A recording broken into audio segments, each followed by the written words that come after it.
I guess the first question is to learn a bit more about you. If you could share about yourself, your role, what you do, what kind of brands you work with, and anything you feel relevant, that would be really interesting. Yeah. So I have a background in growth marketing specifically. It evolved over time into a CGO role where it's mostly all encompassing. I'm currently CGO for Return Home. We are an alternative to burial cremation that transforms human remains into soil. And it's a very challenging and new segment that requires a lot of organic engagement. It's a very unique challenge. I'll just leave it at that until we dive into some specific questions, but that's what I'm pursuing now. I do a little bit of consulting, but it's mostly just with Return Home at this point.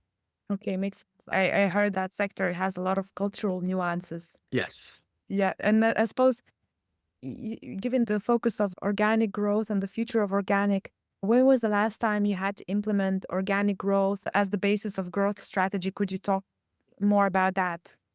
Yes. This actually directly applies to a new segment. Natural organic reduction, for example, is a new offering to a very established market in the funeral and death industry. Though it was initially kind of an upset and it still is. So what you have to do is create widespread adoption and awareness of this service a pretty extensive period of time.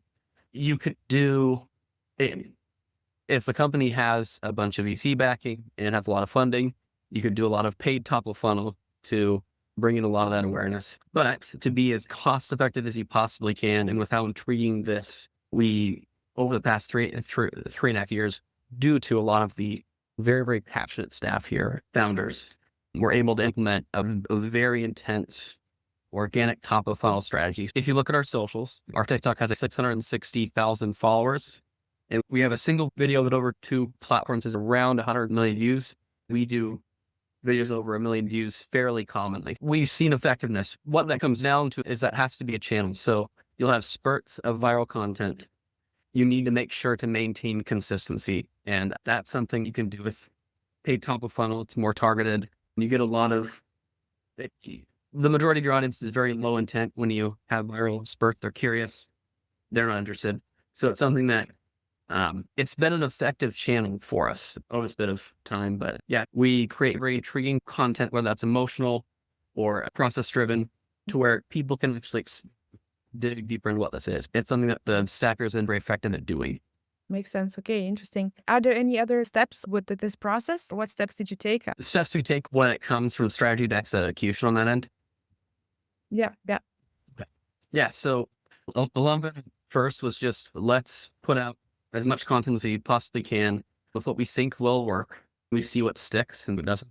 Over time, we've learned topics that tend to hook, so tend to grab that audience within the first five seconds of short form video. From there, we can implement the call to action at the end, but it's the strategy is mostly just we'll utilize the topics that we know work. Some of the time we'll see that video produces, they don't. There are a number of factors that play into our organic reach that we can't control. That's just the nature of it. That's why it's fairly inconsistent when you look at month to month. But yeah, it's mostly just we have begun to understand what topics work. We try to implement that as much as we can. Very cross-functional teams. We have the director of family care doing short form video. We have the office manager doing video as well. So it's something that these are very passionate individuals, not only about what we do, but the industry as a whole. They tend to make the best video content.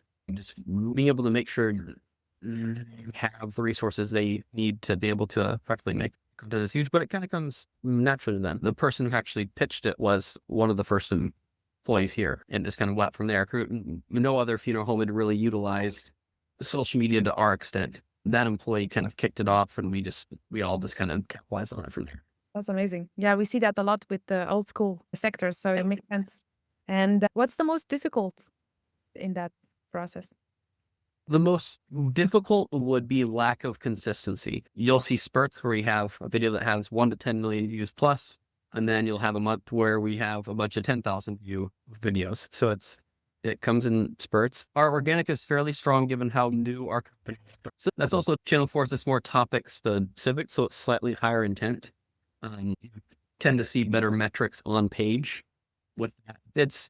The biggest challenge when it comes to making sure that the organic top of funnel produces for us is definitely consistency. Makes sense. If you had unlimited resources like time, people, money, what would you do? Well, we bring more consistency to the volume of video that we put out, but the reality is we still can't control it. If we were on a platform we are following with a lot of this viral content, we need to utilize other channels. We can't rely solely on our organic channels. We're missing about half to a third of the equation. So, and just doesn't produce as much consistency as we'd like. If we have a month where we're following the topics that we have seen work, that same topic that got 10 million views 3 months prior, posted 3 months later, and it's not producing. It's fairly inconsistent. It's up to the algorithm when it comes to social media. It can be kind and it can be very bad. No matter the resources we have when it comes to us organically posting content, we still see that inconsistency. Makes sense. It's almost like algorithm god. You know?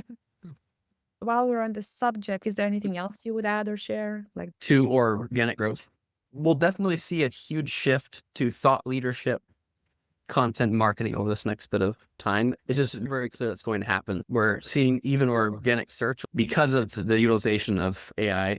We're seeing thought leadership